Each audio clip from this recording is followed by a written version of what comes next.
Imaginez, une forêt plongée dans l'obscurité. Une pleine lune éclaire les cimes des arbres. Et dans les profondeurs, un hurlement brise le silence. Depuis des siècles, on raconte que certains hommes, à la lueur lunaire, se transforment en bêtes sanguinaires, les loups-garous. Ce mythe ancestral est universel. On le retrouve en Europe, en Asie, en Afrique. Mais s'agit-il vraiment d'un conte folklorique? Ou la légende puise-t-elle ses racines dans des faits bien réels? Ce que vous allez entendre dépasse la fiction. Des cas historiques, des maladies étranges, des confessions glaçantes et des faits scientifiques troublants. Oubliez tout ce que vous pensiez savoir sur les loups-garous. Le monde est plein de secrets, d'énigmes troublantes, de vérités cachées, d'expériences terrifiantes. Nous faisons un voyage vers le mystère, vers l'inconnu, vers le doute, vers le paranormal. Tu viens avec nous?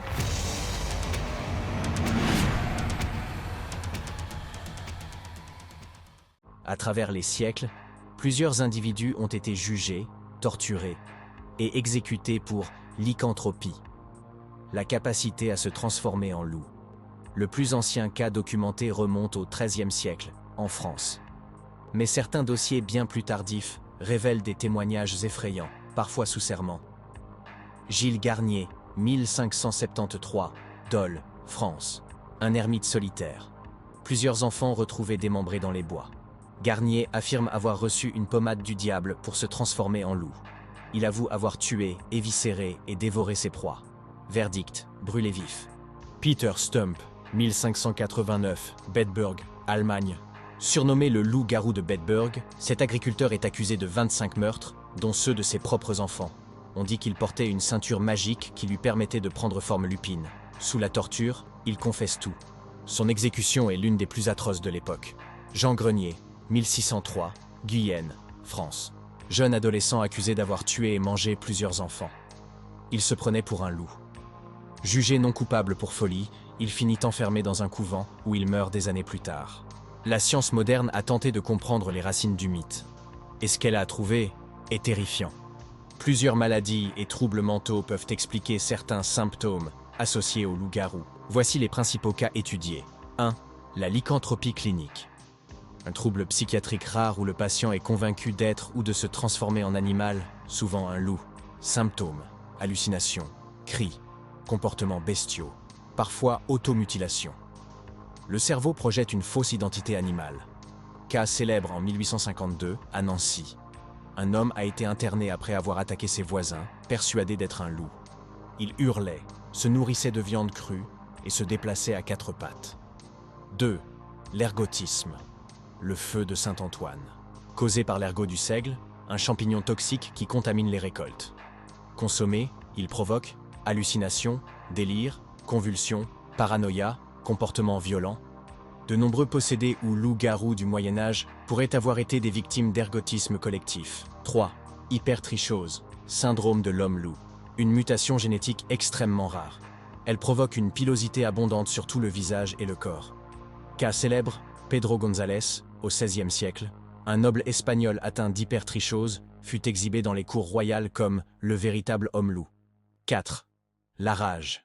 Transmise par morsure, la rage provoque des symptômes frappants. Agressivité, hypersalivation, hydrophobie, peur de l'eau et même hallucinations auditives. Au Moyen-Âge, un homme mordu par un loup et devenant agressif était immédiatement suspecté de transformation. Les monstres ne sont pas toujours surnaturels. Parfois, ils souffrent. Malgré les avancées scientifiques, des témoignages modernes continuent d'apparaître. Aux États-Unis, la bête de Bray Road, dans le Wisconsin, aurait été vue par plusieurs habitants entre 1989 et aujourd'hui. Elle marcherait sur deux pattes, aurait une fourrure sombre et des yeux brillants. Au Michigan, le Dogman entrait les routes depuis les années 50. Des policiers, des chasseurs, des civils, tous ont vu quelque chose. Et chaque année, de nouvelles vidéos, photos floues ou enregistrements audio surgissent sur Internet. Illusion, pareidolie ou un prédateur inconnu? Pour les scientifiques, tout s'explique. Maladies neurologiques, hallucinations, troubles génétiques, contaminations alimentaires. Mais même aujourd'hui, les scientifiques reconnaissent que certains cas défient encore la logique. Et surtout que notre cerveau humain adore avoir peur. Les monstres ne sont pas forcément là pour nous dévorer. Il reflète ce que nous cachons, notre part d'animalité, de violence, de folie. Le loup-garou est peut-être une invention, mais ses racines sont bien réelles. La souffrance, la peur, la maladie. Dans les ténèbres de l'histoire, des hommes ont été traqués, brûlés, oubliés. Et peut-être que certaines vérités sont faites pour rester dans l'ombre. Et vous, y croyez-vous? Le loup-garou existe-t-il? Ou vit-il en chacun de nous? Abonne-toi pour d'autres récits entre science et légende. Commente si tu veux que je parle des vampires, des possédés ou des esprits oubliés.